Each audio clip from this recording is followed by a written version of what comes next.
Hello दोस्तों, नमस्ते। आप लोग इस वीडियो में बने रहिए। ये जो स्क्रीन पे जो वीडियो चल रहा है इसकी पूरी सच्चाई हम आपको बताते हैं। इस वीडियो को हम आप लोग को इसलिए दिखा रहे हैं कि एक छोटे सिंगर ने पवन सिंह को बदनाम करने के लिए, भोजपुरी को बदनाम करने के लिए पवन सिंह पर 30,000 रुपये की ठगी का इल्ज़ाम सरेआम लगाया है।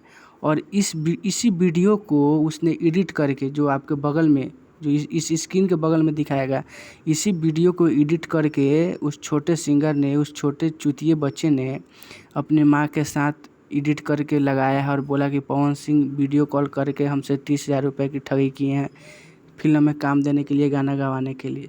आप ही लोग सोचिए, समझिए कि पवन सिंह के पास उतना समय है क्या किसी छोटे सिंगर के पास खुद से कॉल करके बात करने के लिए? नहीं।